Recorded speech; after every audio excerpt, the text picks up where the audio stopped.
Last క్లాస్కి వచ్చినావు కదా, లాస్ట్ క్లాస్ వచ్చినావా? ప్రీవియస్ క్లాస్ ఫ్రైడే రోజు క్లాస్ కాదు, ఆన్లైన్ లేవా? ఆన్లైన్ ఉన్నావు కదా. లాస్ట్ క్లాస్ ఏంటిది గుర్తుందా ఏమన్నా?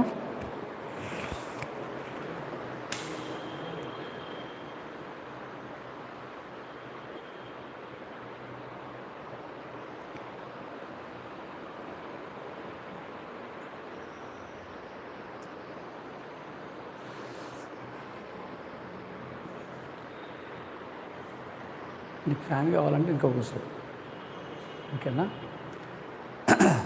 So in the previous classes, I think we have completed presiding officers of both Lok Sabha and Rajya Sabha. So we have completed the composition of Lok Sabha and Rajya Sabha. We have discussed the presiding officers. We have discussed the presiding officers of Lok Sabha and Rajya Sabha. That is election of Speaker, Deputy Speaker, removal of Speaker and Deputy Speaker. And coming to the presiding officers of that is Rajya Sabha, we have discussed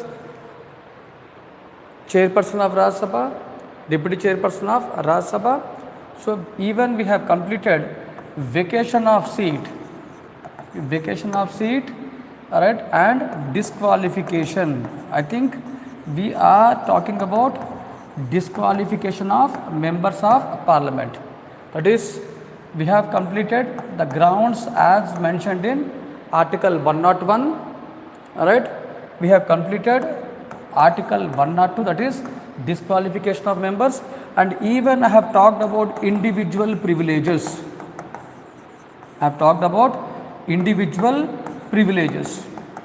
All right.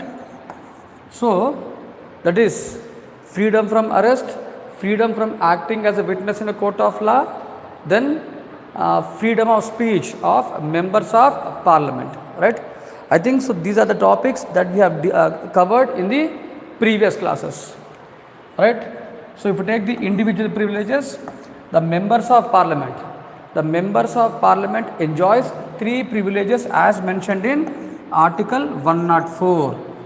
Article 104 prakaramu there are 3 privileges. One is freedom from arrest, all right. Second one is freedom from acting as a witness in a court of law, freedom from acting as witness in a court of law, then freedom of speech, right? So these are the 3 individual privileges, right, that are mentioned in article 104, and this is what we have discussed in the previous class. So intavaraku manamu last class lo discuss chesnam, all right. So going ahead, let me talk about the collective privileges. Let me talk about the collective privileges of members of parliament. Collective privileges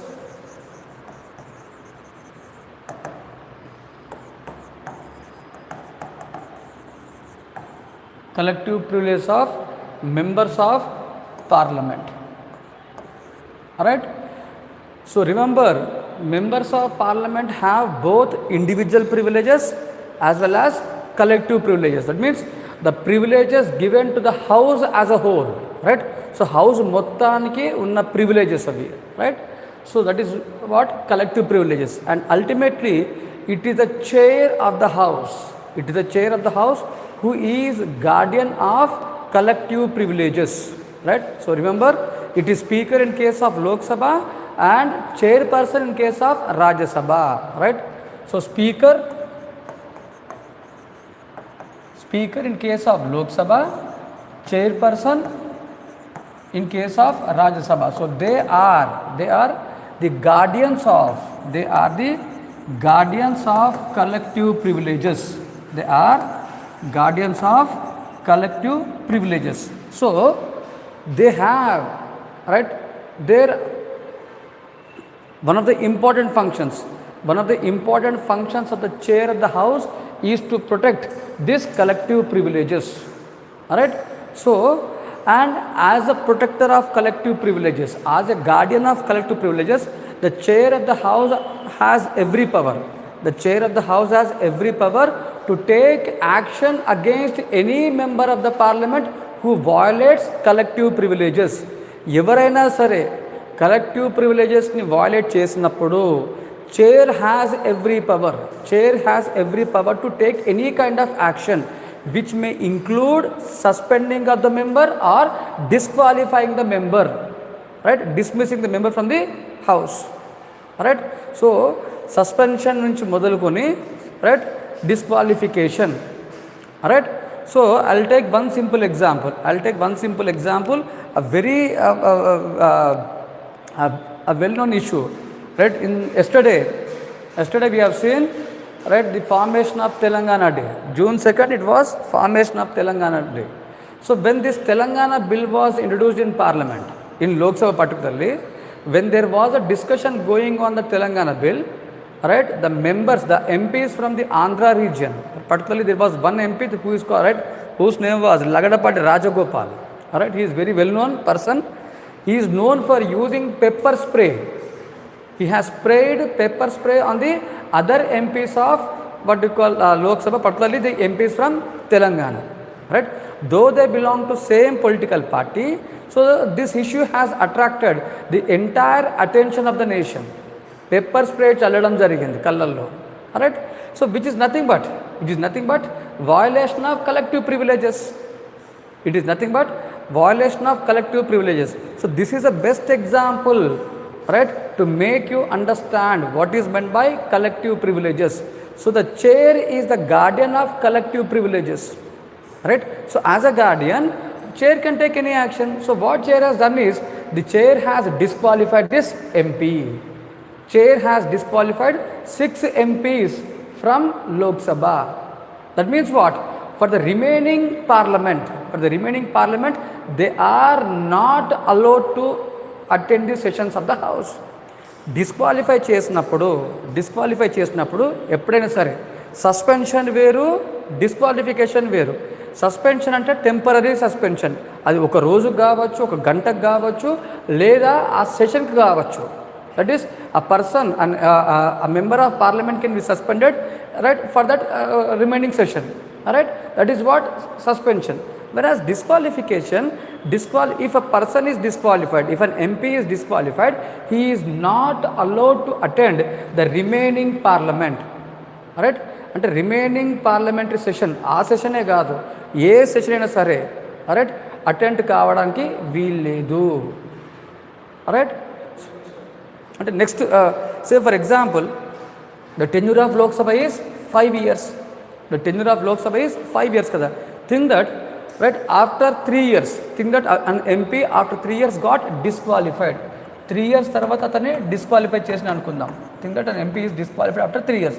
That means if a person is disqualified 3 years, after 3 years, that means for the remaining 2 years he cannot attend the session. That session will not, that is the remaining parliament is not allowed to be, what you call, they are the concerned MP, the concerned MP is not allowed, to attend the remaining parliament session kaadu, remaining parliament, right. So this is what the impact of disqualification. Now think that a person is disqualified by chair. Can you go to courts and question the decision of chair? ఒక పర్సన్ని, ఒక ఎంపీని chair disqualify చేసిన అనుకుందాం, suspend చేసిన అనుకుందాం. అలా suspend అయిన ఎంపీ లేదా డిస్క్వాలిఫై అయిన ఎంపీ కోర్టుకు వెళ్ళొచ్చా? కోర్టుకు వెళ్ళి చైర్ తీసుకున్న డెసిషన్ని క్వశ్చన్ చేయొచ్చా? Right. So remember, with in the 4 walls of the house, the chair is the sole judge, right. Within the 4 walls of the house, it is the chair who is the sole judge, and the decision of chair cannot be questioned in court of law. ఎక్కడ కూడా ఆ డెసిషన్ని challenge చేయడానికి వీల్లేదు. The decision of the chair right cannot be question. Even if it is been question right such a petition has no validity because there is a clear separation of powers between judiciary and legislature, right? In a parliamentary system of government, gurtupetukondi, in a parliamentary system of government there is a clear separation, of powers between judiciary and legislature. Judiciary should not interfere with the working of legislature and the legislature should not interfere with the working of judiciary. అంటే అర్థం ఏంటిది? Parliament 4 గోడల మధ్యలో జరిగే ఏ issue అయినా సరే కోర్టులో question చేయడానికి వీల్లేదు. కోర్టుకు సంబంధించిన ఏ ఇష్యూ అయినా సరే పార్లమెంట్లో డిస్కస్ చేయడానికి వీల్లేదు. అంటే జడ్జెస్ కండక్ట్ కానివ్వండి, జడ్జెస్ తీసుకున్న కేసెస్ కానివ్వండి, జడ్జెస్ ఇచ్చిన జడ్జిమెంట్స్ కానివ్వండి, ఏదైనా సరే అది కోర్టులో కోర్టు మన హౌస్లో డిస్కస్ చేయడానికి వీల్లేదు. సిమిలర్గా రైట్ 4 గోడల అంటే పార్లమెంట్లో జరిగే ఏ ఇష్యూ అయినా సరే అది సస్పెన్షన్ కానీ డిస్క్వాలిఫికేషన్ కానీ ఏదైనా సరే రైట్ అది కోర్టులో క్వశ్చన్ చేయడానికి వీల్లేదు. ఎందుకంటే the chair has every power to take any kind of action. Right సింపుల్గా ఒక క్లాస్లో ఒక స్టూడెంట్ డిస్టర్బ్ చేసింది అనుకోండి, do teacher has every right are not? Right? When a student creates a kind of disturbance in the class, do a teacher has the right to take action? Absolutely. The student can be suspended for the rest of the class. He can be disqualified in that class. So that is what same as teacher's power, even the chair has the same kind of power. So chair has the responsibility. He is a constitutional guardian. Remember, it is a constitutional responsibility of the chair to maintain order in the house, to protect the collective privileges. మనం చాలాసార్లు చూస్తూ ఉంటాం, ఒక మెంబర్కి అగేన్స్ట్గా privilege మోషన్ని pass చేయడం, privilege మోషన్ని introduce చేయడం. The best example previous గవర్నమెంట్లో, అంటే ఇప్పుడు జగన్ గవర్నమెంట్ కాకముందు చంద్రబాబు నాయుడు ఏపీకి సీఎం ఉన్నప్పుడు there was a privilege motion issued against రోజాకి అగెయిన్స్ట్గా అప్పుడు ఆమె ఎమ్మెల్యే రైట్. సో రోజాకి అగెయిన్స్ట్గా ప్రివిలేజ్ మోషన్ అనేది ఇంట్రడ్యూస్ అయింది right. And chair took the action of disqualifying her. She was not allowed to attend the remaining session of the legislature. అమ్మా గట్టిగా సేమ్ ఎక్కడైనా సరే, అది అసెంబ్లీ కావచ్చు లేదా పార్లమెంట్ కావచ్చు right. So chair has any kind of power. Chair has Chintamani చెప్పినా కదా, Lagadapati Rajagopal issue right. Chair took decision and it is final right. So maintaining privileges right is a collective responsibility. It is a collective privilege of the house right. So right to this, coming to this collective privileges, so maintaining privilege of the house, maintaining order in the house is a collective privilege right. So nothing should be published regarding the proceedings of the house in any media without the permission of the chair right. So there is a total prohibition of writing or telecasting right about the proceedings of the house right. So it is again a collective privilege right. So right to publish, right to telecast right, it is a collective privilege.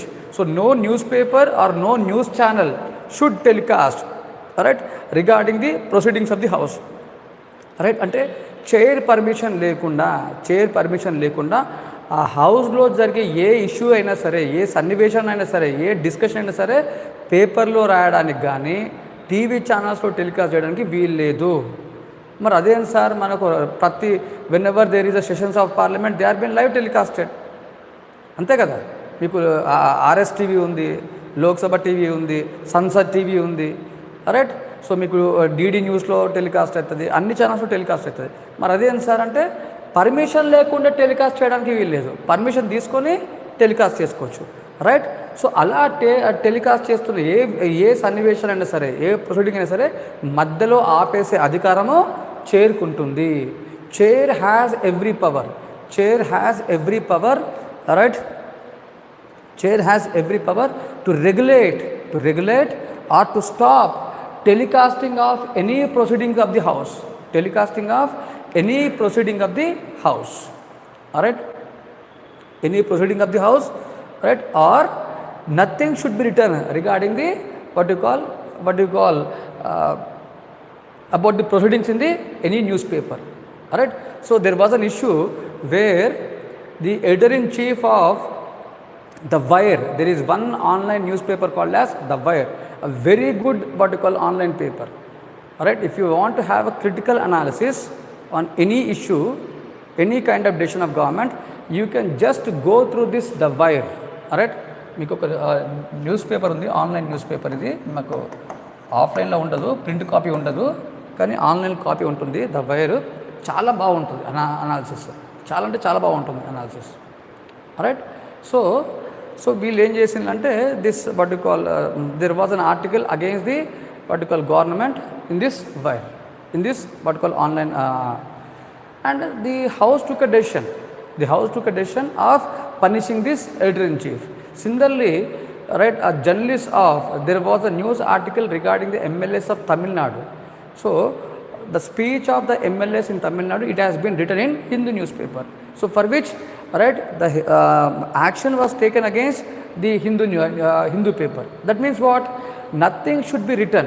Nothing should be written, right, without the permission of the chair, because so publishing, telecasting is again a collective privilege of the house. Right? So this was for the first time upheld in Blitz newspaper case. Right? It was in Blitz newspaper case. Blitz newspaper.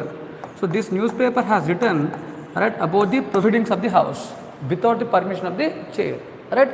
So they were what you call they were punished by chair, and this newspaper went to Supreme Court, and Supreme Court clearly said that so whatever acts that are done within the four walls of parliament, they cannot be questioned in court of law, they cannot be questioned in Supreme Court.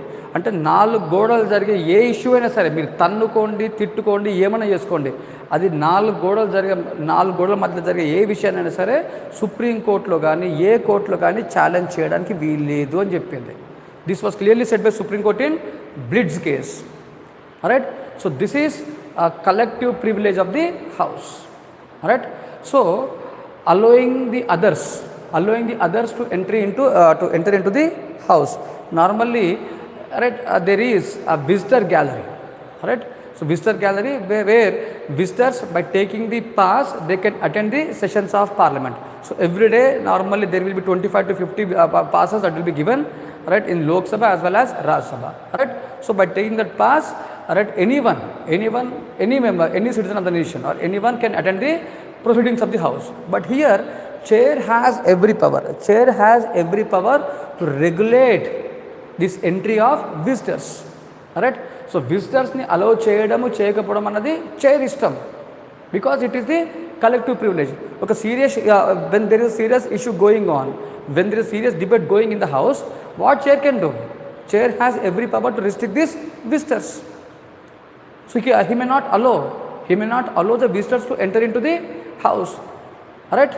So because chair is the ultimate guardian of collective privilege. ఇవన్నీ ఎందుకంటే chair has a constitutional responsibility. Chair has a constitutional responsibility of protecting the collective privileges. Alright? It is for this reason. Alright? Alright? Punish చేసే అధికారం కాదు, వాళ్ళని అలో చేయకపోవడం. Right? Allow చేయడం, ఒకవేళ in case if a visitor violates any rules of Lok Sabha or rules of Rajya Sabha, chair has every power to recommend any kind of punishment. If a visitor violates anything, if they write anything or if they telecast, if they take any kind of videos, అంతే కదా. Right? So 1 year 3 members, right? So they have carried what you call a weapon, right? So they can take, house has every power to take the action, right? So chair has every right to take the action, right? So all these are collective privileges, right? So right to maintain order, right to telecast, right to publish, right to restrict the visitors. All right. So these are collective privileges of parliament. All right. So we have seen individual privileges as well as collective privileges. Am I clear? The one who are in online, not responding, at least no good morning, no good evenings. All right. Because I want to know who are there in this online sessions. The regular students, are you there in the class or not?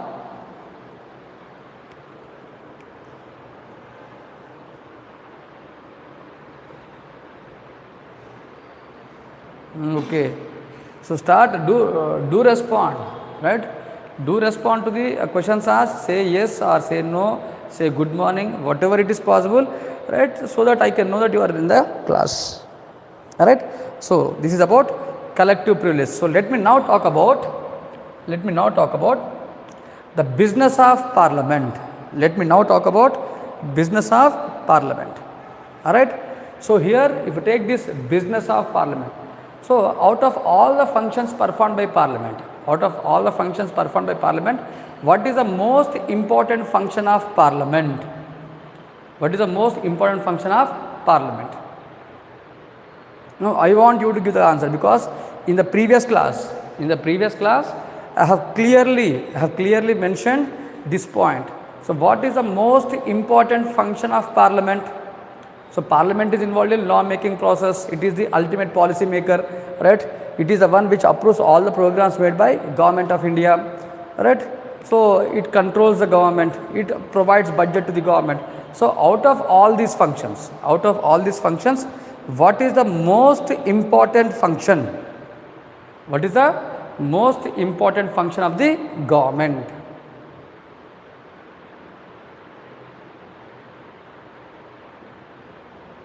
Out of all the functions of government, what is the most important function of the government? All right.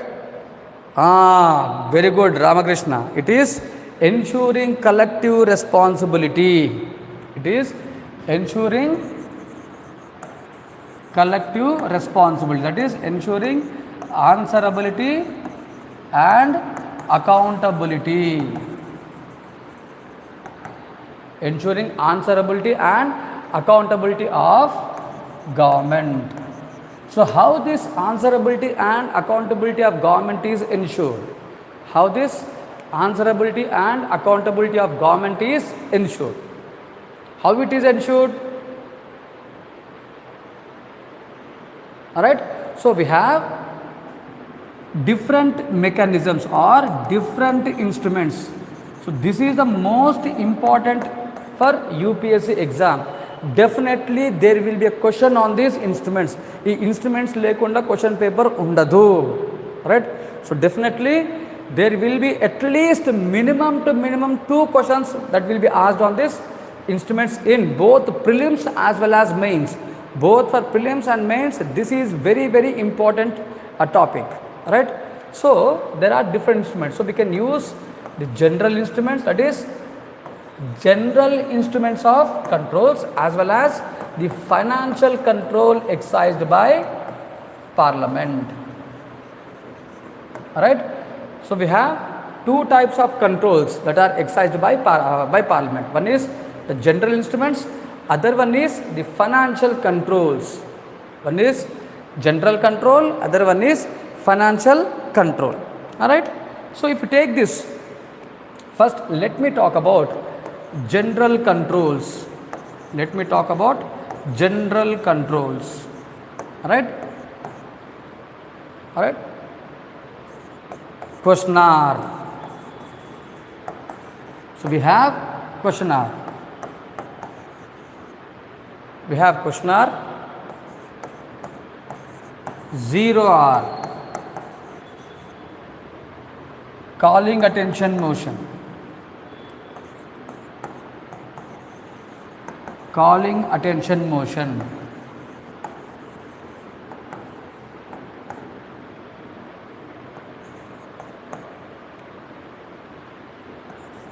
Adjournment motion. adjournment motion, censure motion, and most importantly, no confidence motion. Alright, so these are different types of, these are different instruments, these are alright, different instruments that are available. Alright, once again I repeat, question R, 0R, calling attention motion, adjournment motion, censure motion, no confidence motion. So these are different instruments that are used by Parliament to control the government, alright.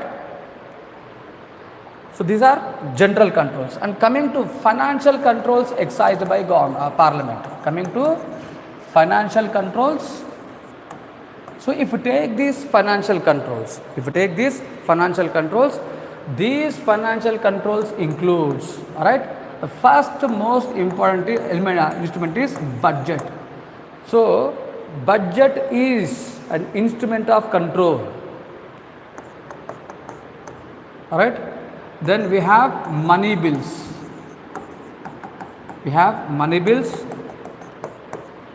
Finance bills, financial bills,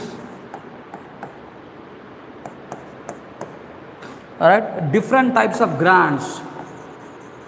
Say for example, supplementary grants, additional grants, alright, token grants, vote on account, alright. So vote of credit. So these are different excess grants, alright.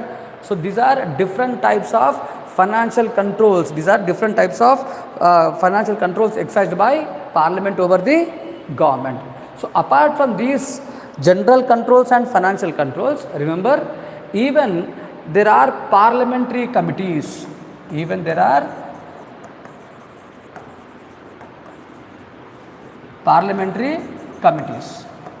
Alright. Parliamentary committees. Alright. Out of these parliamentary committees, the most important committee is Public Accounts Committee, Estimates Committee, alright, Committee on Public Undertakings, Committee on Subordinate Legislations. So these are most important parliamentary committees, right? So controls the collective responsibility, the accountability, the answerability of government is ensured by using general controls, financial controls, as well as through parliamentary committees. Alright. So these are different instruments of controls which ensures accountability of government, which protects the collective responsibility. So before going to discuss all these instruments, let me try to give some of the terms or the common terms that we see in Parliament, the common terms on Parliament. Say for example, if you take leader of the house, who will act as leader of the house? Who will be the leader of the house? Prime Minister, right? So Prime Minister is the leader of the house to which he belongs to. Whether it is mandatory for the Prime Minister to be from Lok Sabha, or Prime Minister can be elected, or Prime Minister can be from Rajya Sabha even. అంటే prime minister అన్న వాళ్ళు లోక్సభకు మాత్రమే చెందినవాడై ఉండాలా, లేదా Rajya Sabha person అంటే రాజ్యసభ నుంచి కూడా అపాయింట్ చేసుకోవచ్చా? రైట్.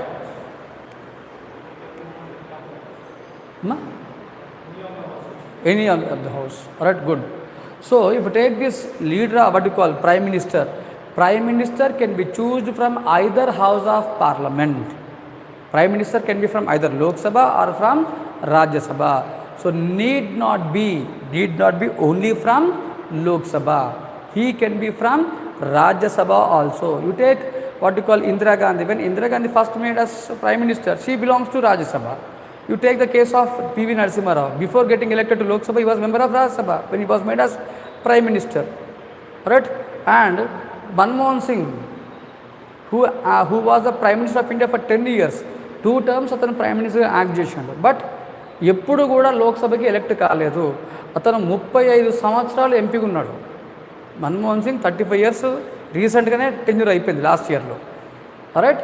సో 35 సంవత్సరాలలో అతను ఏ రోజు కూడా లోక్సభకి ఎన్నిక కాలేదు, ఏ రోజు పోటీ చేయలేదు. ఈ never contested to Lok Sabha.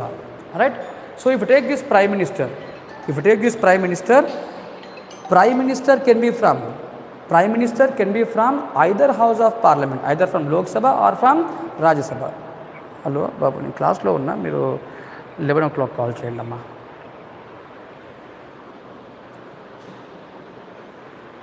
Alright.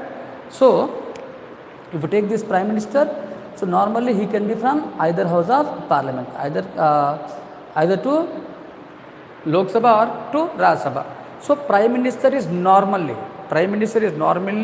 the leader of the house to which he belongs to. అంటే ప్రైమ్ మినిస్టర్కి ఏ సభలో ఏ హౌస్లో మెంబర్షిప్ ఉంటుందో ఆటోమేటిక్గా ఆ హౌస్కి he will be the what call leader of the house. Similarly the ruling party members are always appointed as the leader of the house. Right. So leader of the house means he belongs to what you call ruling party. Leader of opposition. Right. Leader of opposition. Right. So now if you take these opposition parties, you take ruling party, it can be one single largest party or it can be coalition. If you take ruling party another, it can be a single largest party or it can be a group of political parties which we call it as coalition. కూటమి అంటాం మనం బాగా. ఇప్పుడు ఈ మధ్యన AP ఎలక్షన్లో బాగా చూస్తాం కూటమి అంటే coalition. Right. Group of political parties. అక్కడ ఇప్పుడు ఇటే మన ఏపీ తీసుకుంటే టీడీపీ, జనసేన, తర్వాత బీజేపీ, అదొక ముగ్గురు కలిసిన అలయన్స్. అది అలయన్స్ అన్నా కోయిలేషన్ అన్నా ఒకటే. Right. If take opposition parties, ఇప్పుడు అపోజిషన్ ఏంటంటే there cannot be any normally there will be different political parties. Now when there are different political parties, which party should be treated as opposition party? Alright. Single largest in opposition అంటే the one which does not belong to ruling party. Right. The one that does not belong to ruling party. Alright. So it is right. It is the opposition. Alright. ఇక్కడ మనం కొన్ని గుర్తుపెట్టుకోవాలి. Opposition party recognized opposition. Right. So recognized opposition is that opposition which has at least 1/10 of total strength of Lok Sabha. Recognized opposition political party is that party which has a strength of 1/10 of total members of Lok Sabha.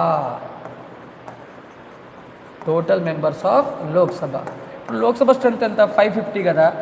Recognised opposition party అనిపించుకోవాలంటే, అంటే recognised opposition party అయి ఉండాలంటే ఖచ్చితంగా right 1/10 of 550 అంటే minimum 55 సీట్లు వాళ్ళకు ఉండాలి.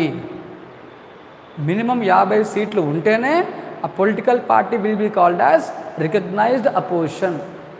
Right. ఒకవేళ right 55 members కన్నా తక్కువ ఉన్నారు అనుకోండి, it won't be regard as recognized opposition. Though it is opposition, it is not recognized opposition. ఇప్పుడు కాంగ్రెస్ పార్టీ ఉంది, present strength of Congress party అంతా 53. రైట్. వాళ్ళకున్న స్ట్రెంత్ 53. కాబట్టి it is not officially recognized opposition party. ఎందుకు అంటే మీకు దీనికి ఇంపార్టెన్స్ ఉంటుంది. లీడర్ ఆఫ్ అపోజిషన్కి ఒక ఇంపార్టెన్స్ ఉంది మన ఇండియన్ పార్లమెంటరీ సిస్టంలో. లీడర్ ఆఫ్ అపోజిషన్కి కాన్స్టిట్యూషనల్ స్టాట్యుటరీ ఇంపార్టెన్స్ ఉంది. Not constitutional importance, it is statutory importance. అది మీకు తర్వాత చెప్తాను. Right. Same to same whatever you are talking in parliament, the same thing is applicable to state legislature. It is same as it is in states also. అందుకనే మీకు parliament president, parliament, prime minister అర్థమైపోతే state అన్నది 2 daysలో అయిపోతుంది. ఎందుకంటే same to same terms, same procedure అన్నీ సేమే ఉంటాయి. Right. So to be recognized as opposition party, the minimum strength it requires is 55. Right. The minimum strength that is required is 55. Alright. So this is the minimum strength. All right. So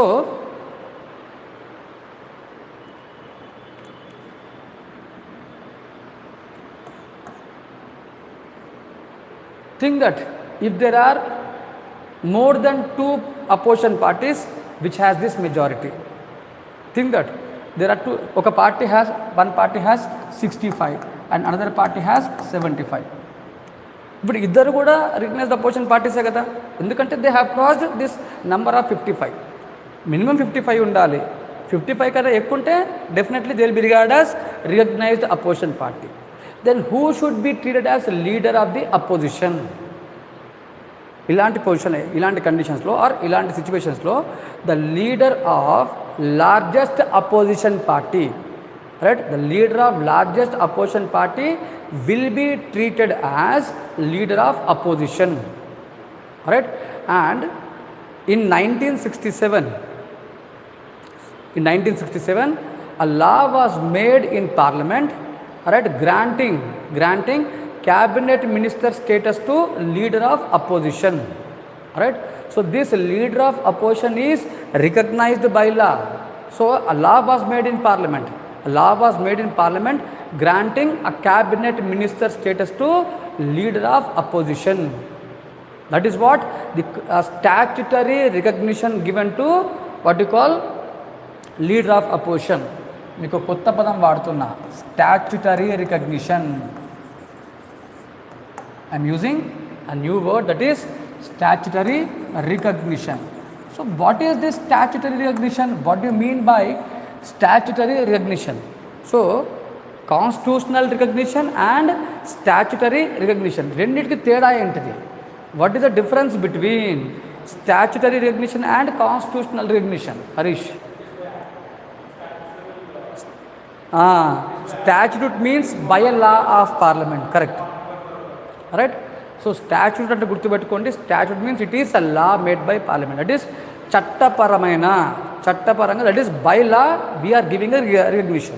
It is recognition given by law. This is one thing.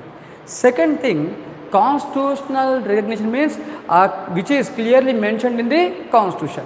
Say for example election commission. Election commission is a constitutional body and there are provisions mentioned in the constitution, right? So here when a law is clearly mentioned in constitution, it is called as constitutional recognition. If it is given by a law of parliament, it is statutory recognition, right? It is statutory recognition, right? So this is, right, you should remember. So leader of opposition has a rank of, a status of cabinet minister హోదా ఇవ్వడం జరిగింది, right? It is by law of parliament, right? So normally it is the leader of opposition who is appointed as chairperson of PAC. మళ్ళీ మీకు అప్పుడు చెప్తాను. It is leader of opposition who is appointed as what you call chairperson of public accounts committee, or a member of opposition party, a member of recognized opposition party is appointed as chairperson of PAC, public accounts committee. Opposition parties ఎందుకు important అంటే ruling పార్టీని ఎవరు control చేయాలి? ఇప్పుడు we have seen exit polls, right? What does this exit poll says? Right? Are you curious about this election results? Are you curious about the results of election? Elections ni follow అవుతున్నారా లేదా మీరు? Right? The one who are in online, I want your responses. I cannot keep on asking you, right? So the one who are you curious about the results of election? So again, according to the exit polls, according to different exit polls, the majority that is given to NDA, it is almost 350 plus mark, all right? So already it has, previously it has what we call on its own, it has almost all 372, I'm not sure of the number, it is more than 370. Now when a political party is continuously given power, ఒకటే political పార్టీకి కంటిన్యూస్గా power ఇచ్చినప్పుడు don't think that political party will become authoritarian?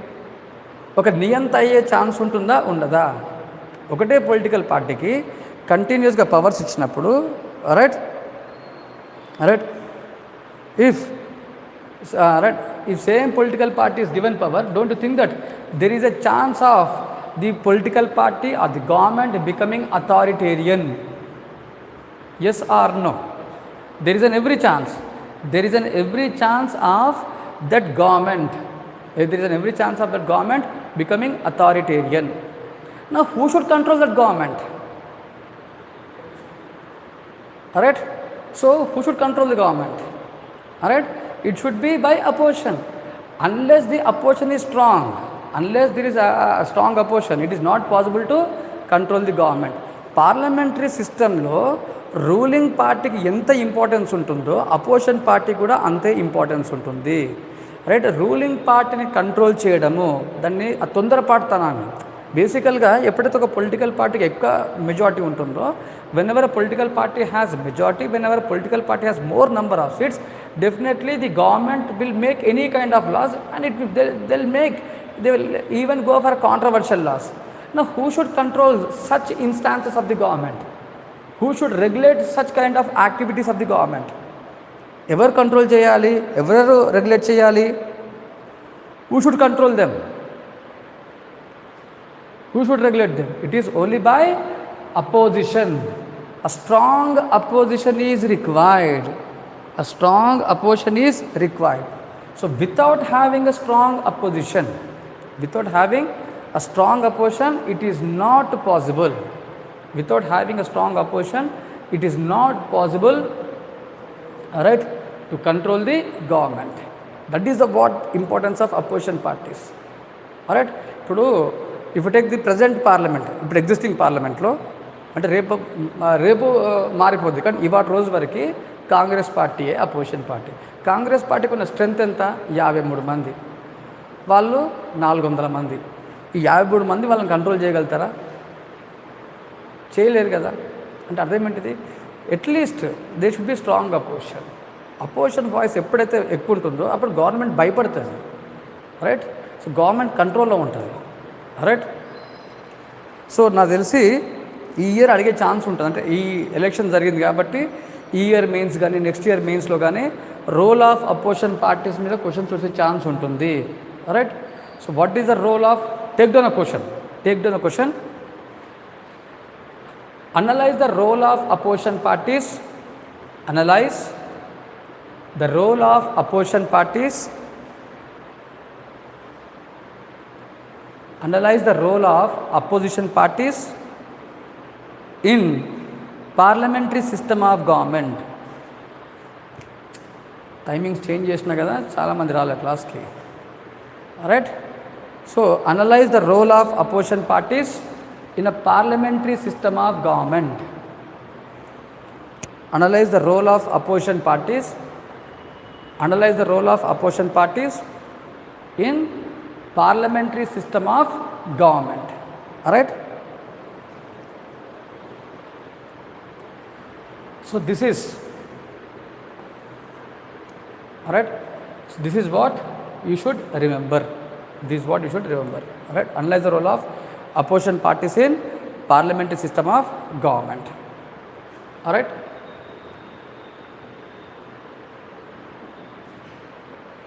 Now another term, we see the word of whip. All right, whip, chief whip ani, we see this term of whip.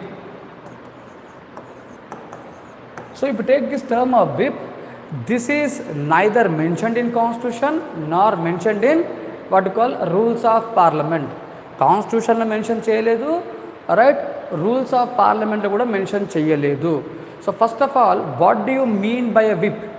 All right, whip means, it means an order of the political party.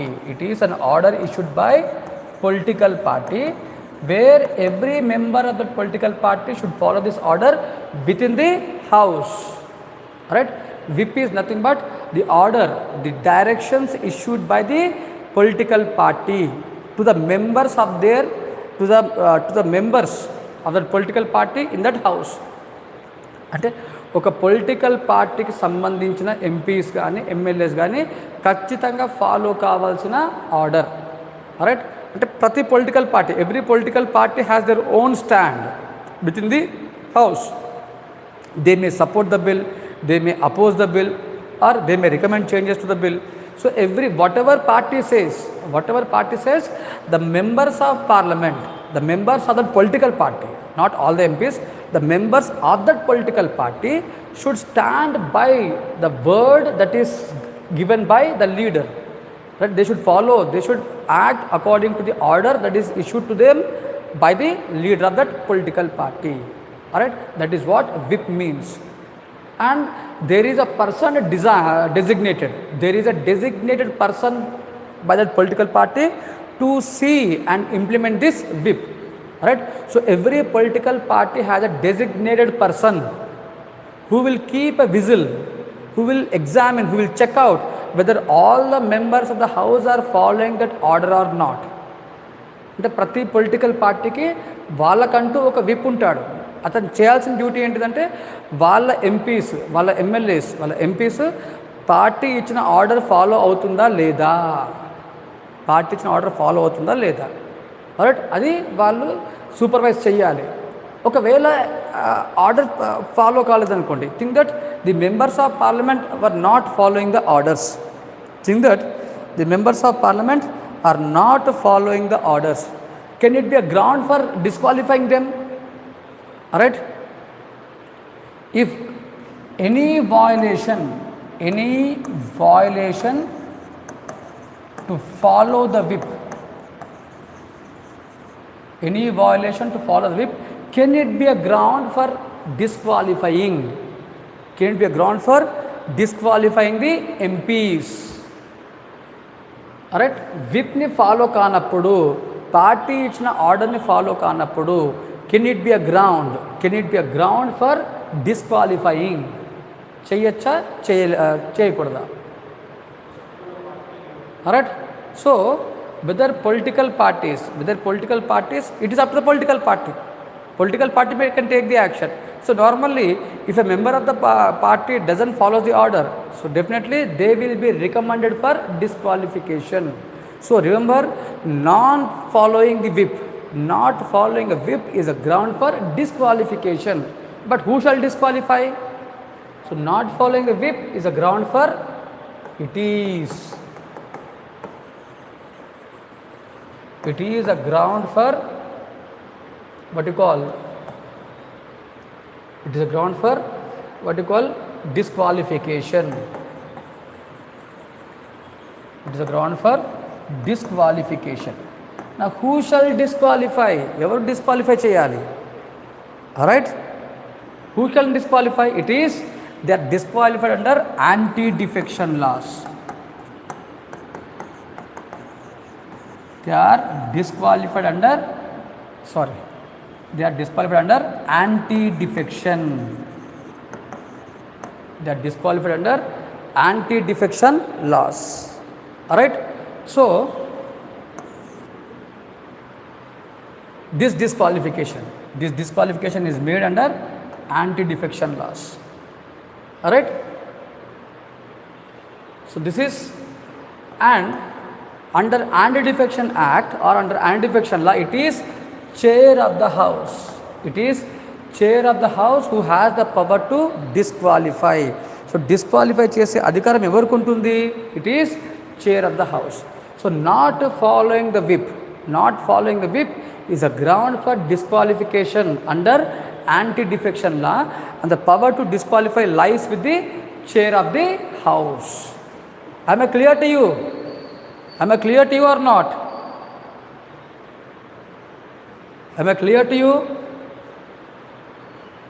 I want you to respond. Alright, okay, so this is what about the grounds for disqualification. So whip is a person who is appointed by the political party within the house, where the duty of this whip is to supervise whether the order issued by political party is followed by all the elected members of that political party in the house. Alright, this is what of a whip. If you take leader of opposition is not mentioned in constitution, but it is mentioned in rules book of parliament. Alright, ఇలాంటి questions కూడా అడుగుతారు ఎగ్జామ్లో. Alright, it is not, if you take a leader of opposition is not mentioned in constitution, but it is mentioned in rules book. Alright, whereas whip, it is neither mentioned in constitution nor mentioned in rules book. ekkada kuda mention cheyaledu. So now it is by tradition, where this whip is followed. Alright, this one thing. Now another word that we see is floor leader.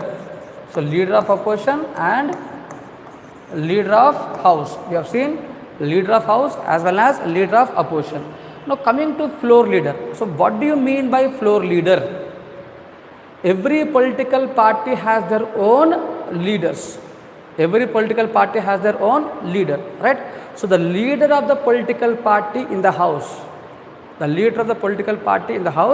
is called as floor leaders. Right?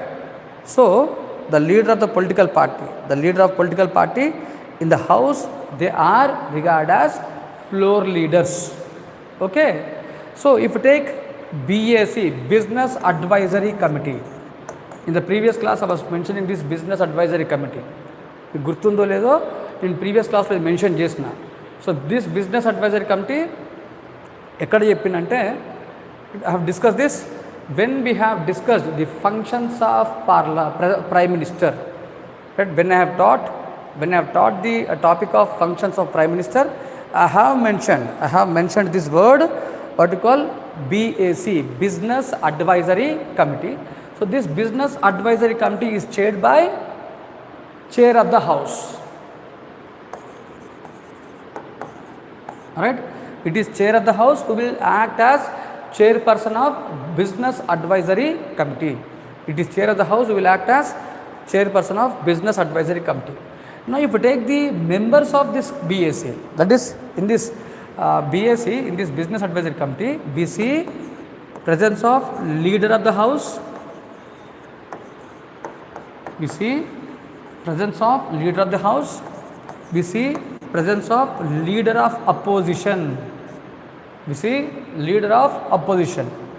At the same time, we see presence of all the floor leaders.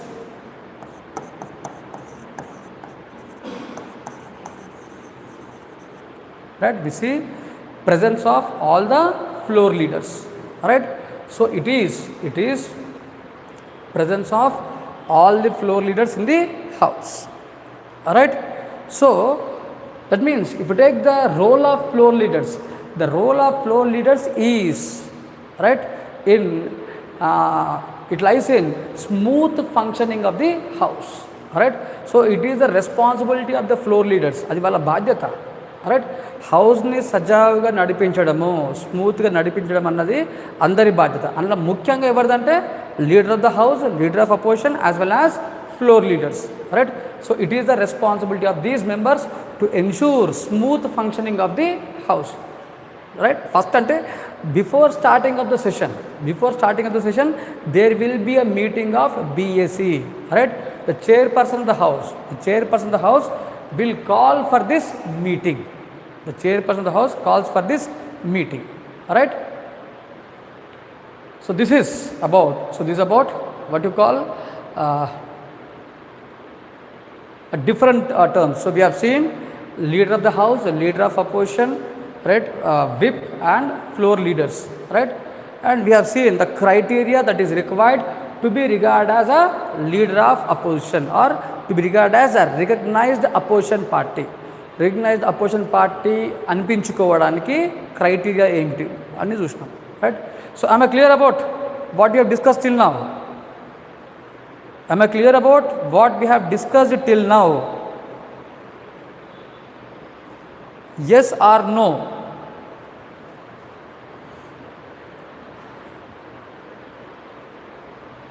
Okay,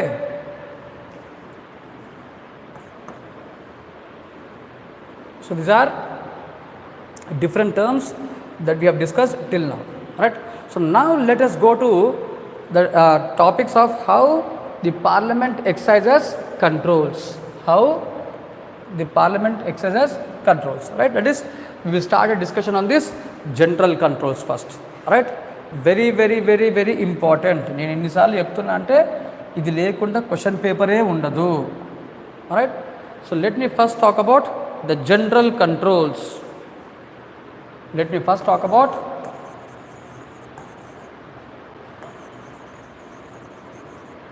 the general controls. Right? That is, let me first talk about questionnaire.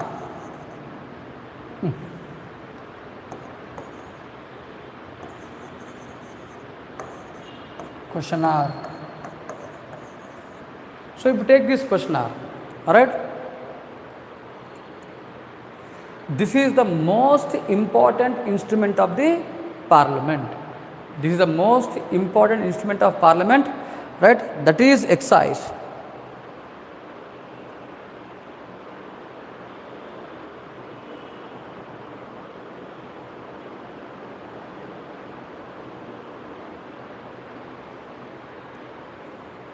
All right. So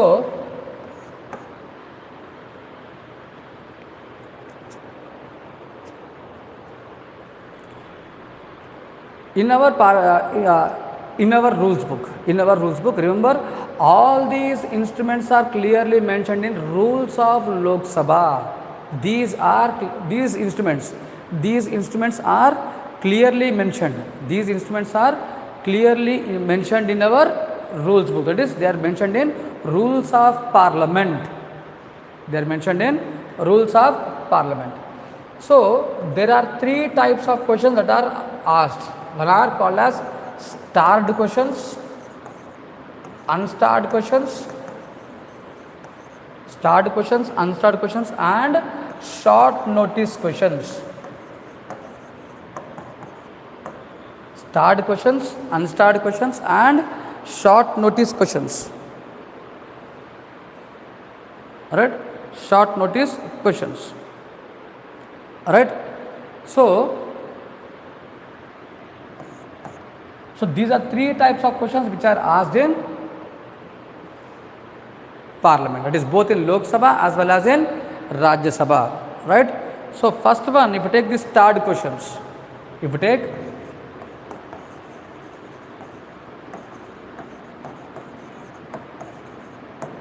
take starred questions, these are the questions which are highlighted by a star mark.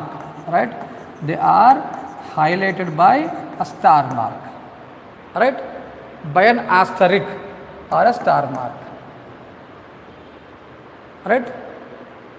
So when these starred questions are asked, so any member of the house, so remember, whoever want to ask questions in the house, they need to inform, right, about their intention. So all these questions should be sent to, right, all this information regarding particular asking of questions should be sent to the Lok Sabha Secretariat, right. So there is Lok Sabha Secretariat as well as Rajya Sabha Secretariat. So every member who want to ask questions, they are allotted question numbers. They are given question numbers. So when you see the parliamentary proceedings, you will come to know all these things. Right? So it is a question number that is spelled out by chair of the house. Chair of the house will normally spell out the question number and the member who want to raise that question. మీరు ఎప్పుడైనా parliamentary proceedings చూస్తే మీకు అర్థమవుద్ది. Right. So ఎవరైతే questions అడగాలనుకుంటున్నారో, so వాళ్ళు వాళ్ళ ఇంటెన్షన్ని, right, the topics that they want to ask, right, the question that they want to ask, they should inform to the Lok Sabha Secretariat. So Lok Sabha Secretariat will give the numbers, they will allot the question numbers, right. So parliamentary proceedings start అయినప్పుడు ఆ question నెంబర్తో పాటు ఆ పలానా MP పేరు పిలవడం జరుగుతుంది. So ఎప్పుడైతే ఆ క్వశ్చన్ నెంబర్ని స్పెల్ అవుట్ చేస్తారో, right, automatically the member should stand and raise the questions, right. So this is what the actual process. So before start of the session, right, the members are required to inform, or the members are required to intimate the Lok Sabha Secretariat. Right. So there is Lok Sabha Secretariat which is headed by Lok Sabha Secretary General, and coming to Rajya Sabha, it is even headed by, right, Rajya Sabha Secretary General. right? That is Secretary General of Rajya Sabha and Secretary General of Lok Sabha, right? So this is what we should know. So these start questions, they are answered orally. These start questions are answered orally. So to whom the questions are asked? To whom the questions are asked, right? The concerned member, the minister in charge of it, right? The minister in charge or any minister. Remember, think that if the concerned minister is not present in the house, if there is no concerned minister to answer the question, any minister, any member of the executive can answer the question. Question raise చేసినప్పుడు నార్మల్గా ఆ concern minister answer చేయాలి. ఒకవేళ ఏదో by chance ఆ minister లేనప్పుడు ఎవరన్నా ఒకరు, అంటే గవర్నమెంట్ నుంచి ఏ మినిస్టర్ అయినా సరే ఆ సబ్జెక్ట్ మీద, ఆ క్వశ్చన్ మీద ఆన్సర్ చేయాలి. Because it is the principle of collective responsibility, right? A decision is taken by the entire government. Though a decision pertains to one single ministry, though an issue belongs to one single ministry, but the entire government has the responsibility of answering such questions, right? So A decision అయినా సరే, ఏ issue అయినా సరే ప్రతి minister రెస్పాన్సిబులే. అదే collector responsibility అంటే, right? So ఒకవేళ government doesn't answers, if government doesn't answers, then it is treated as violation of collective responsibility. ఒకవేళ మినిస్టర్స్ దాన్ని ఆన్సర్ చేయకపోతే, రైట్, ఒకవేళ మినిస్టర్ ఆన్సర్ చేయని పక్షంలో it is regard as violation of collective responsibility. It is treated as, right, violation of collective responsibility, right? So this is a ground for, right, introducing no confidence motion. ఎప్పుడైతే government fail అవుతుందో automatic ఏమవుతుంది, no confidence motion will be introduced. అందుకనే ప్రతి minister ఆ question answer చేయాలి, అది కూడా oral answer. ఒకవేళ minister fails to answer, think that if a minister fail to answer or if a minister provides improper answer or a wrong answer, if a minister provides a false information, గుర్తుపెట్టుకోండి, any wrong answer, any false information, all this is a ground for what you call introducing no confidence motion. Answer చేయకపోవడము, తప్పుడు answer ఇవ్వడము, right, సగం answer ఇవ్వడము, incomplete answers ఇవ్వడము, anything, it is treated as violation of principle of collective responsibility. It is treated as violation of principle of collective responsibility, which is a ground for introducing no confidence motion, right? A no confidence motion can be introduced, all right? So this is what we should know, right? So there can be no confidence motion if the start questions are not answered. Not only start questions, if any question is not answered. So these start questions are answered orally, and the member can also raise supplementary questions, right? Supplementary questions are allowed only for what you call start questions.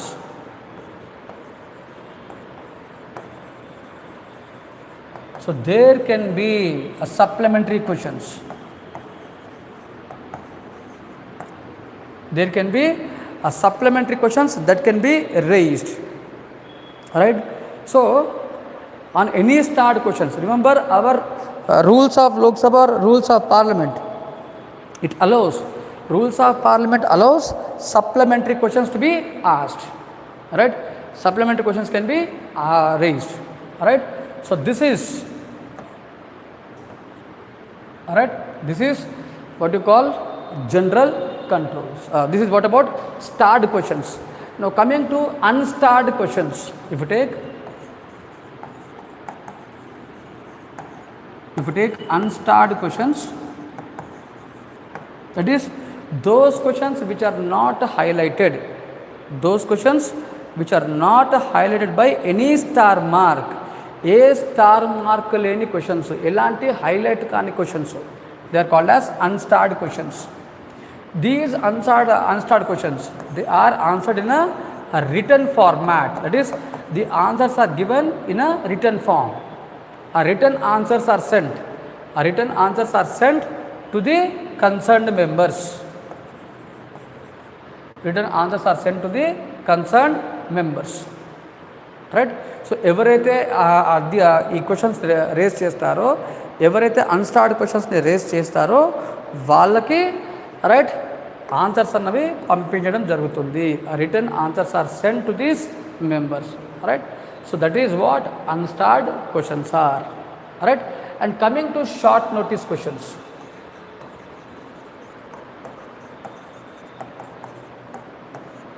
So if you take this short notice questions, right, these questions are given in a form of notice. That means these questions are given in a form of notice. That means what? These questions need not be answered immediately. Right. ఇప్పుడు మనకు unstarred questions ఉన్నాయి. Question అడగగానే answer చెప్పాలి. ఒకవేళ answer చెప్పకపోతే no confidence motion. Right. అది starred questions. Coming to unstarred questions. Alright, if you take answered questions, question adagane, the minister should say that the answer is sent to the concerned member. That is, the written answers are been sent. If you take the short notice question, that is, both in starred and unstarred questions,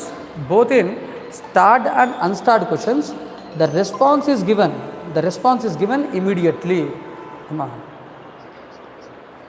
Avunamma. Alright. So both starred and unstarred questions,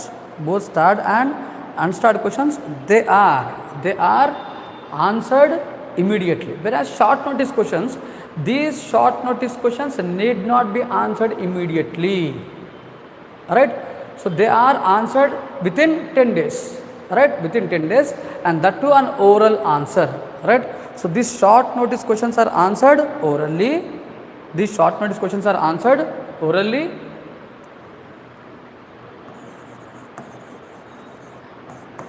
And within a period of 10 days. 10 days lo eppudaina answer cheyochu. Right. And here both in case of unstarred questions and short notice questions, no supplementary questions are allowed. No supplementary questions are allowed, right, in unstarred and short notice questions. Right. రెండిట్లో కూడా supplementary questions అలో చేయరు. So supplementary క్వశ్చన్స్ని అలో చేసే ఏకైక instrument ఏంటిదంటే అది starred questions మాత్రమే. Only in starred questions you see what you call this supplementary questions are being allow. Right. So this is about what you call the questionnaire. Alright. So am I clear about this questionnaire? So questionnaire where any member of the house can raise questions. So before raising the questions, right, they need to intimate to the secretaries of both Lok Sabha or Rajya Sabha respectively, right, where the members are given the question numbers, and that is how the members can raise questions. And there are three types of questions that can be raised. One is starred questions, unstarred questions and short notice questions. Starred questions are answered orally, right, and the members can raise supplementary questions, right, and starred questions are those questions which are highlighted by a star mark, right, whereas unstarred questions which are not highlighted, unstarred questions are not highlighted, right. All right. So unstarred questions are not highlighted, right, whereas the answers are given in a written format. Coming to short notice questions, these short notice questions, right, these short notice questions, they are answered orally, right, and the answers need not be given immediately, right. So this is about what you call questionnaire. Right. Next moving on to what you call 0 hour. So this 0 hour is regarded as Indian innovation. This 0 hour is regarded as Indian innovation.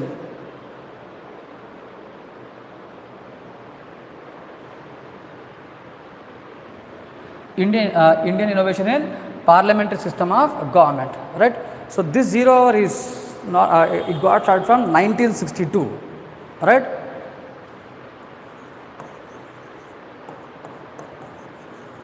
So originally in our rules book, that is in the rules book of parliament, this 0 hour is not mentioned, right?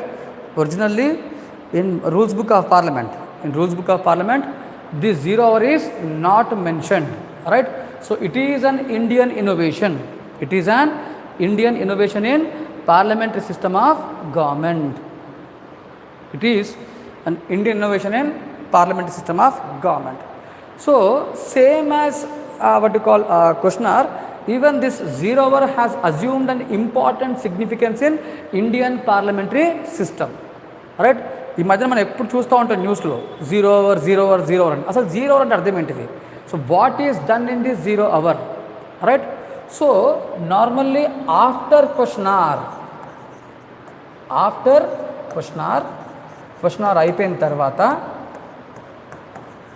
normally the time that is allotted to raise questions, if you take the traditions that we have in Indian parliament, is the time that is allotted to raise questions is 9 to 12, right?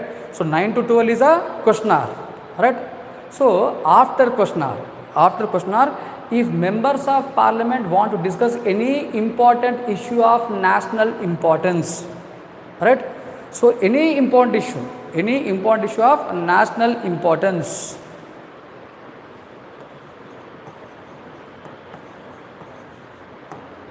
any issue of national importance, right? It can be raised, it can be discussed in 0 hour, right? So any issue of national importance that requires, right, national importance or urgent public importance, which requires attention of the government, which requires response of the government, ఆ issue మీద government response ఏంటిది, right? So ఆ issue government దృష్టికి వచ్చిందా లేదా, government దృష్టికి తీసుకురావడం కోసము, రైట్, అది ఏదైనా కావచ్చు, right?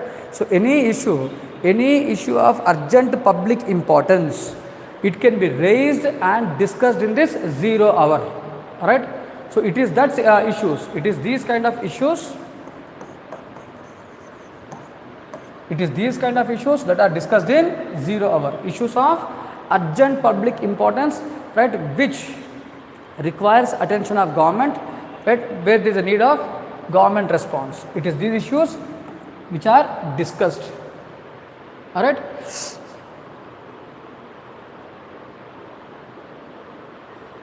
It is these issues that are discussed in parliament, all right? So here this 0 hour is allowed only if chair of the house accepts. So any member of the house they can demand for a 0 hour. Members పని ఏంటిది, వాళ్ళకు debate కావాలి, discussion కావాలి, వాళ్ళు నార్మల్గా demand చేసుకునే హక్కు వాళ్ళకు ఉంటుంది, రైట్? మెంబర్స్ 0 అవర్ని డిమాండ్ చేసే హక్కు వాళ్ళకు ఉంది, దే హ్యావ్ ఎవ్రీ రైట్, ఎందుకంటే వాళ్ళ డ్యూటీ అది, వాళ్ళని ఎలక్ట్ చేసుకోవడానికి కారణమే అది, because we want our representatives to discuss about the urgent issues, right, in the house. So మరి హౌస్ దృష్టికి తీసుకురావాల్సిన బాధ్యత ఎవరిది? మెంబర్స్దే కదా, రైట్? దేశం తగలబడిపోతూ ఉంటుంది, ఏదో చాలా ఇష్యూస్ అయితే ఉంటాయి, మరి అలాంటి ఇష్యూస్ని హౌస్లో తీసుకురావాల్సిన బాధ్యత మెంబర్స్ది, రైట్? దాని మీద డిబేట్ చేయాల్సిన బాధ్యత వాళ్ళదే, దాని మీద గవర్నమెంట్ రెస్పాన్స్ ఏంటిదో తెలుసుకోవాల్సిన బాధ్యత కూడా వాళ్ళదే. So they have every responsibility to know the response of government, the stand of government, right? So the members have every right.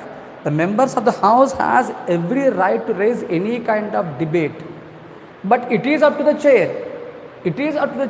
So if chair is really interested, right, the chair can allow for 0 hour, right?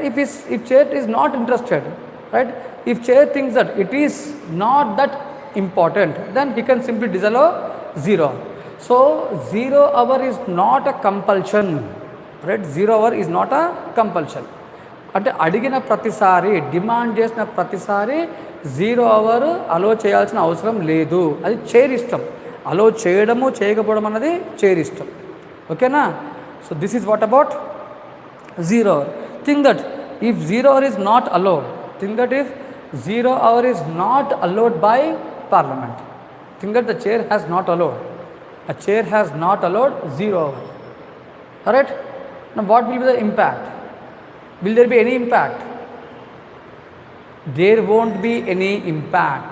There won't be any impact. Maha ekvaithe, the members who demanded 0 hour will simply walk out from the house.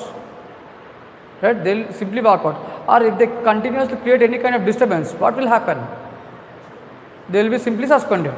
అంతే కదా, పదే పదే వాళ్ళ హౌస్ని disturb చేసింది అనుకోండి, అప్పుడేమవుద్ది, ఆటోమేటిక్గా వాళ్ళని సస్పెండ్ చేయడం జరుగుతుంది. Because maintaining the order is always essential element.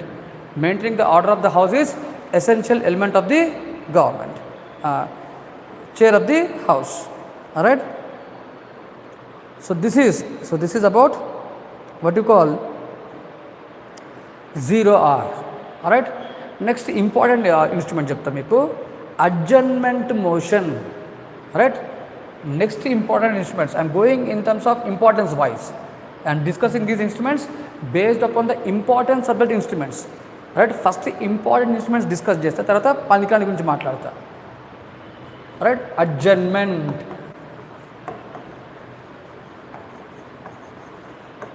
Adjournment motion. Right. So if take this adjournment, తెలుగులో చెప్పాలంటే వాయిదా తీర్మానం అంటాం తెలుగులో, ఎక్కువ న్యూస్లో వస్తూ ఉంటుంది ఇది. Right. So normally it is the opposition parties, right, who want to adjourn the house. Right, who want to adjourn the house. So what you mean by adjournment? Adjournment అర్థం ఏంటిది? What you mean by adjournment? ఇంతకుముందు మీకు చెప్పినా, నేను చెప్పినా లేదా? Right. What about the people were in online? మొత్తం com అయిపోయినారు.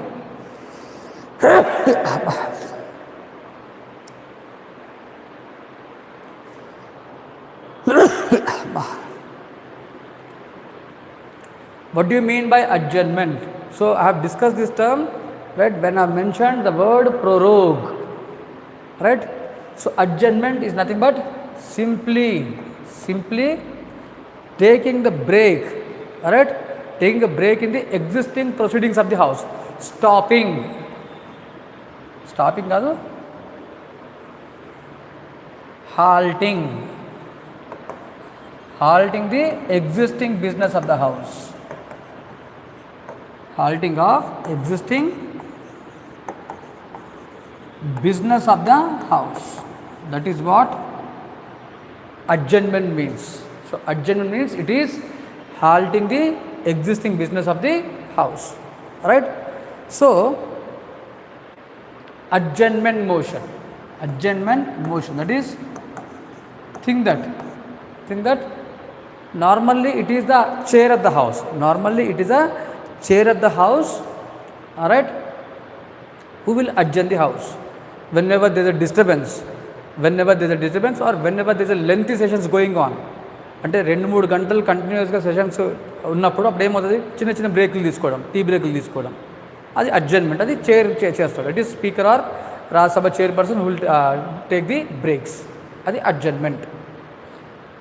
అది కాకుండా right, if members even can demand the adjournment, the members of parliament, particularly the members of opposition parties, they can demand for adjournment. Right.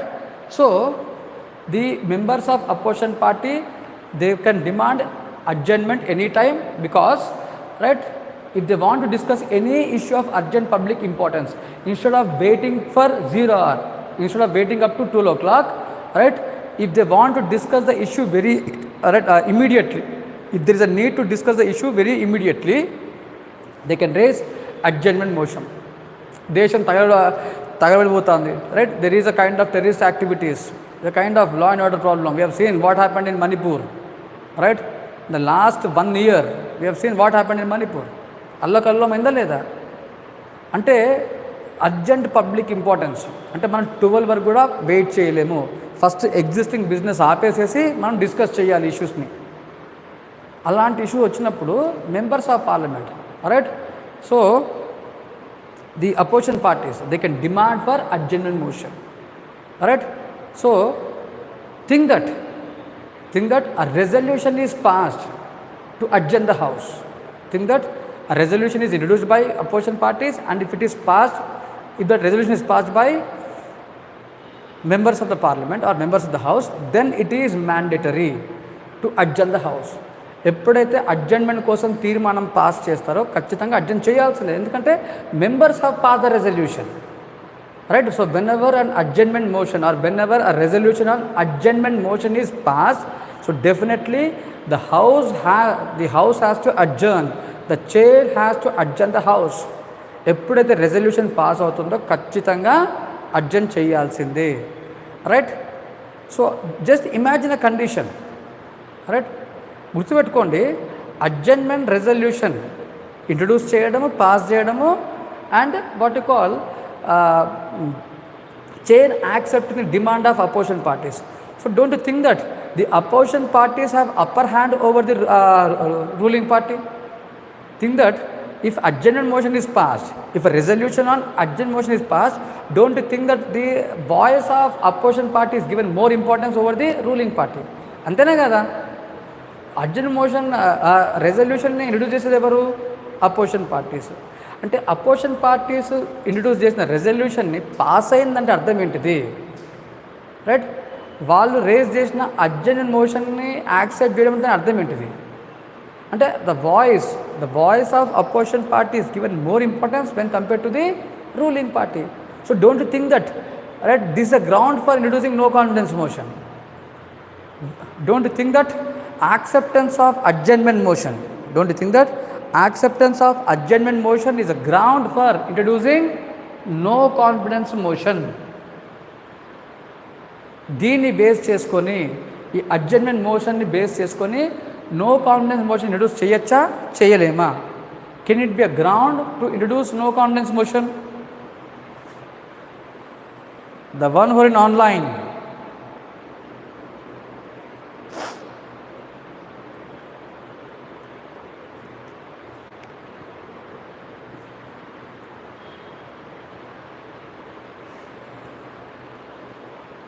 right. So remember, if a resolution seeking adjournment motion is passed, or if chair of the house, particularly if speaker of Lok Sabha accepts adjournment motion, then definitely it is a ground for introducing no confidence motion. Whenever Lok Sabha, remember, adjournment motions are introduced only in Lok Sabha. Adjournment motions are introduced only in Lok Sabha, right? If at all these adjournment motions are accepted, then it is a ground. If Speaker of Lok Sabha accepts adjournment motion, then if Speaker of Lok Sabha accepts adjournment motion, then it is a ground. It is a ground for introducing no confidence motion. It is a ground for introducing no confidence motion. A no confidence motion can be introduced. Right, if adjournment motion is accepted. So that is the impact of acceptance of adjournment motion. So this is the impact of acceptance of adjournment motion. Right. So this is, and the majority that is required to pass adjournment motion is simple majority.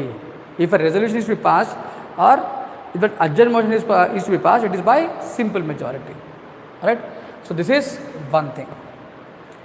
Next extraordinary instrument is no confidence motion. So no confidence,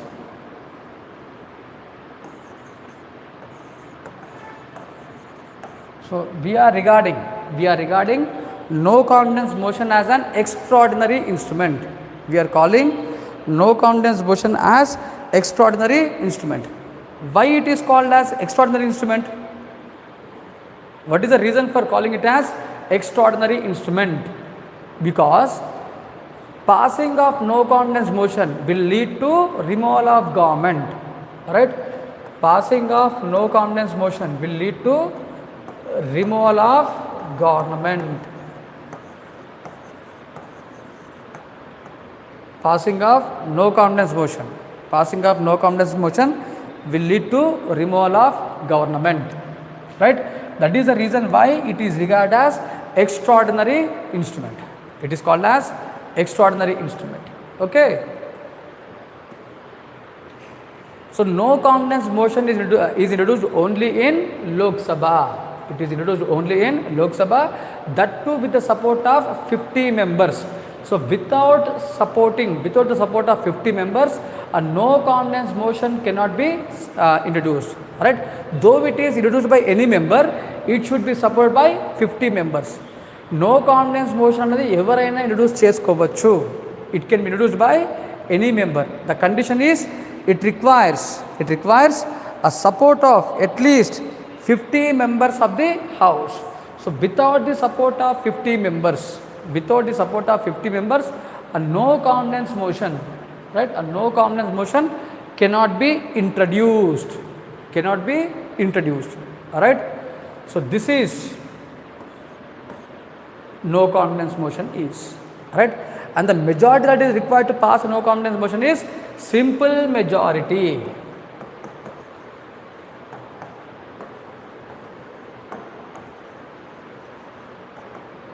The majority that is required to pass a no confidence motion is simple majority, right?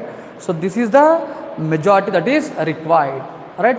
So both adjournment motion as well as no confidence motion, both adjournment motion and no confidence motion, they are extraordinary instruments because they have the impact of bringing down the government, right?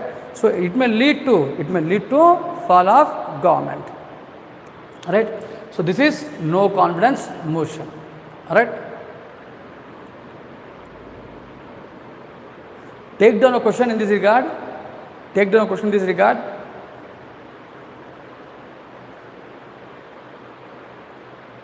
Take down a question. Explain how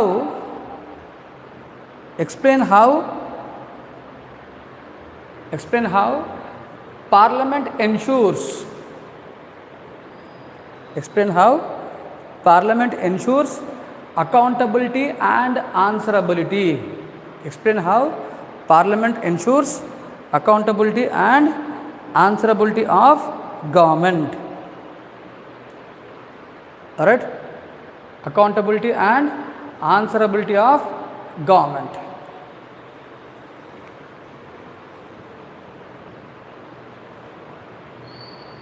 Take to another question.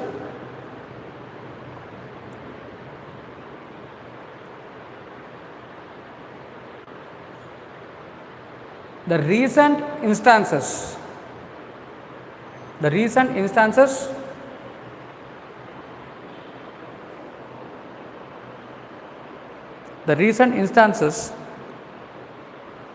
in the working of Indian Parliament. The recent instances in the working of Indian Parliament. In the working of Indian Parliament.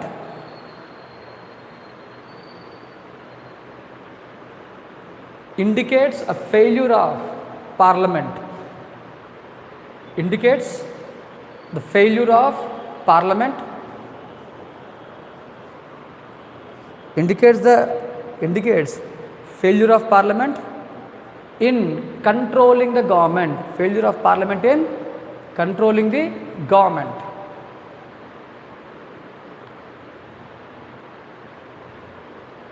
In this regard,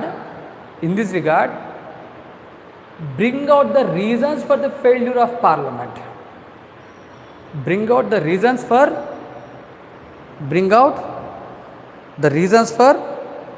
failure of Parliament. Bring out the reasons for failure of Parliament.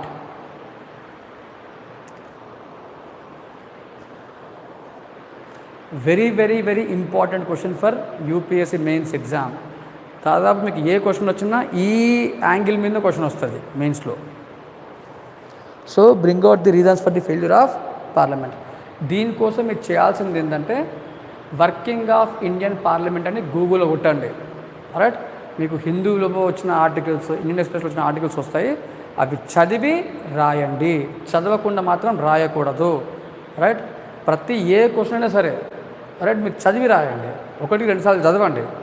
చదివి రాస్తేనే దానికి value ఉంటుంది, use అవుద్ది. చదవకుండా రాయడం వల్ల ఎలాంటి use ఉండదు. Right. So this is what you should know. Right. Next coming to calling attention motion. Coming to calling attention motion.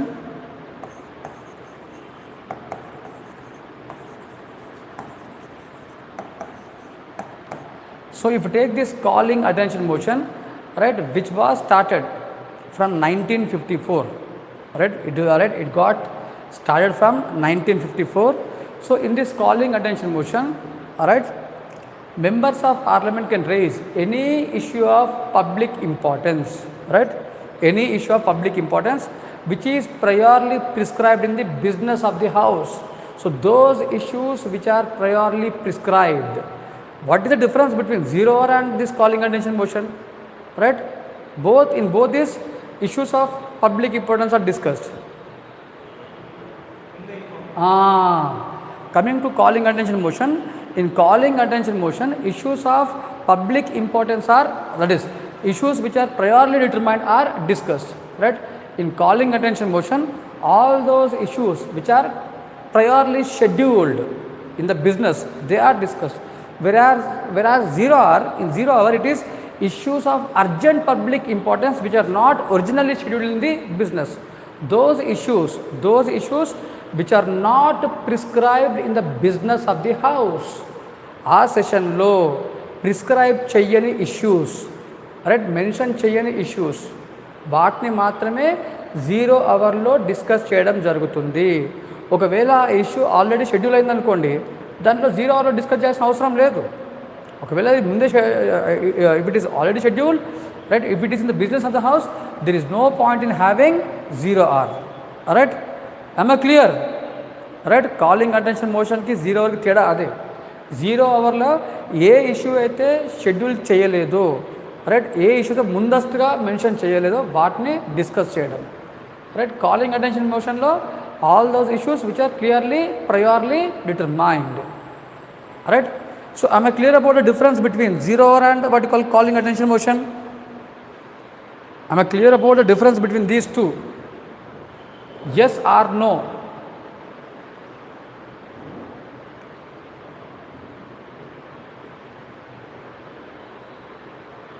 Okay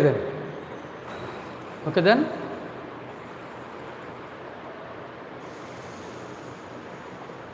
So this is about calling attention motion.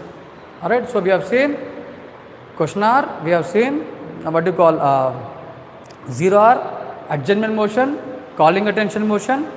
Then we have seen what you call no confidence motion. So we have discussed almost all the instruments of control. Right. We have discussed all the instruments of control.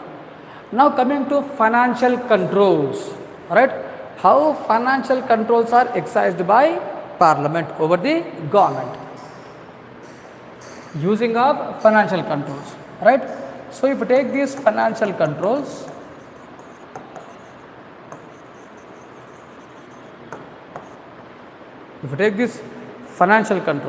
right,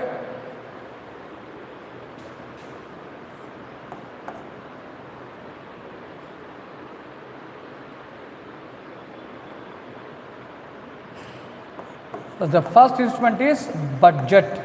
Right. So first let me talk about budget. Right. So if you take this budget, right, budget which is constitutionally called as annual financial statement. Right. So article 112 of the constitution, mentions this annual financial statement.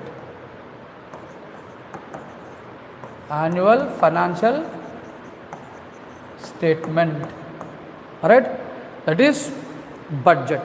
Alright. So let me first talk about the procedure for passing the budget. the procedure for passing the budget. So here budget is introduced only in Lok Sabha. It is introduced only in Lok Sabha, and that too on the prior recommendation of President of India. That means without the recommendation of President, without the permission of President, budget cannot be introduced, right? So budgets are introduced only on prior recommendation of President.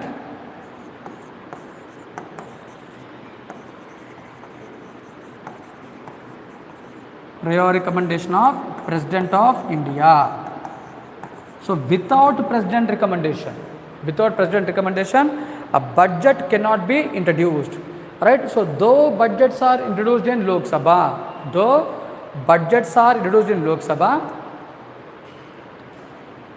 alright.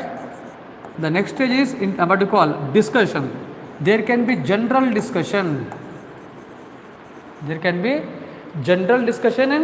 In both the houses of parliament, right? There can be general discussion. There can be a general discussion in both the houses of parliament, right? So budgets are introduced in Lok Sabha, but still, right, Rajya Sabha is allowed to discuss the budget. So after discussion, there will be voting of demands.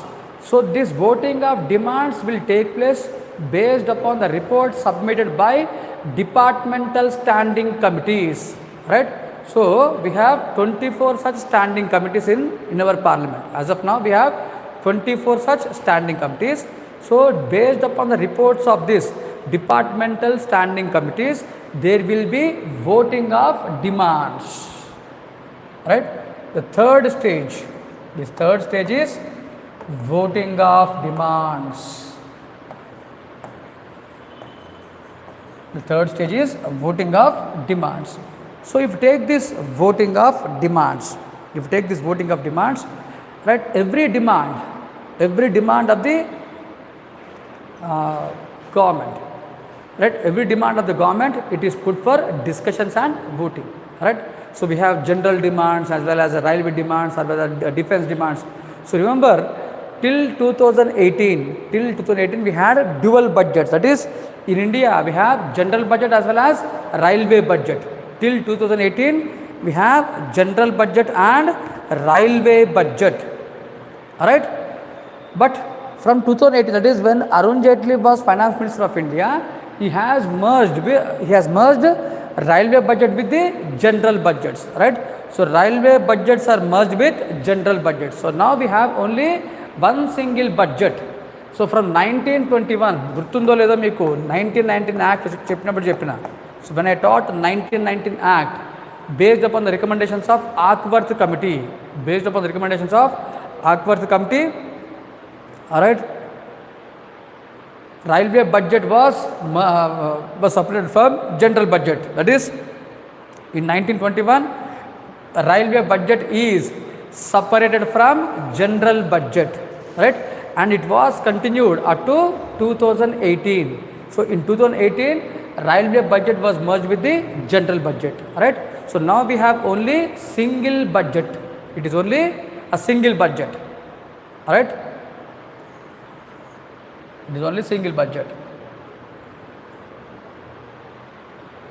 So, alright.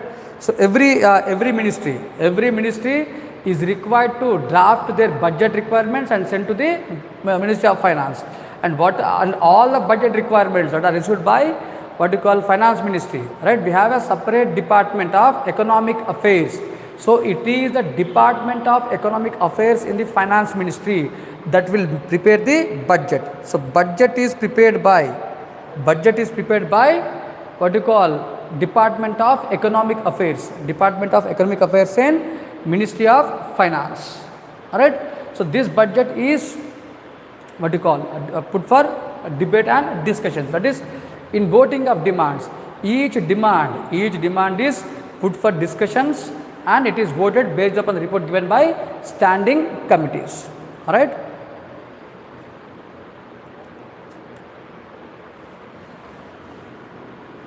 Alright, and it is during this stage, it is during the stage of voting of demands.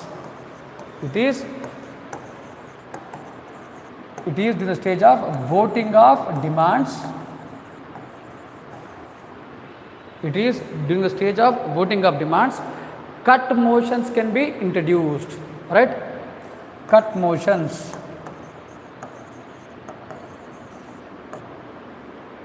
Cut motions are introduced. Alright? So there are three types of cut motions. There are three types of cut motions that are allowed in Indian Parliament. Alright? Policy cut motion, economy cut motion,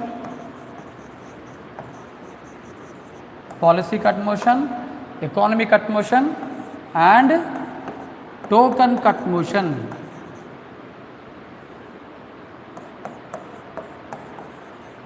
Token cut motion. Alright? So these are three types of cut motions: policy cut motion, economy cut motion, and token cut motion. These are three types of cut motions that are introduced in Indian Parliament. These are three types of cut motions that are allowed. Alright? So each cut motion has its own purpose. Alright? So each cut motion has its own purpose. Alright? So I'll do one thing. For now, I'll stop the class here of polity because I want to make some important announcements. That is the reason why I am bringing an end to this polity class. So before ending the class, let me remind what we have discussed today. So we start our class with collective privileges. Then we have talked about general controls. That is, we have talked about all the instruments of general controls, and we are into the topic of financial controls. Right? And at this stage of voting of demands, I will start the class. The important announcements are one is change of timings. Alright, the polity class starts at 9 o'clock. The polity class starts at 9 o'clock. So 9 to 11:30 from tomorrow onwards. From 9 to 11:30. That means not 11:30 exactly. I'll start the class by 11:15. I'll start the class by 11:15. Alright. So this polity class will be live streamed on YouTube. It will be live streamed on YouTube. That is, everyone can have access to this polity class. Everyone can have access to this polity class. There is no restriction. Second, from 11:30 to 1:30. From 11:30 to 1:30, it is public administration class. It is PubAd class, which will be from today onwards. From today onwards, right, 11:30 to 1:30, it will be PubAd class, which will be only on our app. The one who want to take public administration, they should download the app, right? They should get registered. So I will only add those members. I will add those members who will send a request to this number. So if you want to get added to public administration, do send a request to our institution number, that is 9160571 number enta 483. Alright, it is antena. Alright, my institution number naage gurtule 9160571 483. So if you want to listen public administration classes, if you want to take PubAd as an optional, do send a request to this number or call this number. Don't send request because there is no WhatsApp installed. So just call me, I will leave the call and I will add only that students. Alright. So it will be only on app. Alright. Third, from 2:30 to 4:30. From 2:30 to 4:30, it will be IR, International Relations, IR class. IR class, right? Again, it will be on app. It will be on app. So all those who have downloaded the app, they will be given access. So it is free for all those who have downloaded the app and who have registered with the institution. ఎవరైతే app download చేసుకుంటారో వాళ్ళ numbers అని మా దగ్గర ఉంటాయి, వాళ్ళని అందరినీ add చేయడం జరుగుతుంది. అంటే ఈ క్లాస్ వాళ్ళందరూ వినొచ్చు, ఇది మీరు గుర్తుపెట్టుకోవాల్సింది. Right, so download the app. Alright, so to download this app, or if you want to get registered or any query regarding this app and getting registration, call this number 9160571483. So this is about the timings of our institution, the timings of our class. The class, polity class from 9 to 11:15 on YouTube, next followed by public admission class which will be from 11:30 to 1:30, right, which will be conducted only on the app. Right, that is only the registered students, right, will be given the access. And coming to IR class will be from 2:30 to 4:30. Alright, so please do follow these timings. So from today onwards, and this is mostly a permanent timing. Alright, so these are the permanent timings of our institution. Alright, and one other thing, if you don't give responses on online, the one who are listening to class and online, if you are not giving responses, right, you can download the app on Google Play Store, Kakatiya IAS Academy, or just call me, I will send the link. If you can't, if you face any kind of difficulty in downloading from Google Play Store, alright, you can call me, that is you can call to this number, I'll give the link. It is available on Google Play Store. Alright, so this is what about the change of timings. And right, if you don't give answers, particularly the students who are listening on online, if you don't give answers, on one fine day I'll stop taking class on యూట్యూబ్లో class మానేస్తా. Right, అందరికీ class కావాలి అనుకుంటే మీరు యాక్టివ్గా ఉండాలి క్లాస్లో. If you are not active in the class, right, I will get frustrated. Right, so this is what the things which I want to mention. Right, so just mind this what called change of timings and follow the necessary changes. So for today I'll stop the class here. So by 11:30 I'll start PubAd class on the app. Alright, so the reason for giving this half an hour gap is the one who want to download or the one who want to call, just you can call me.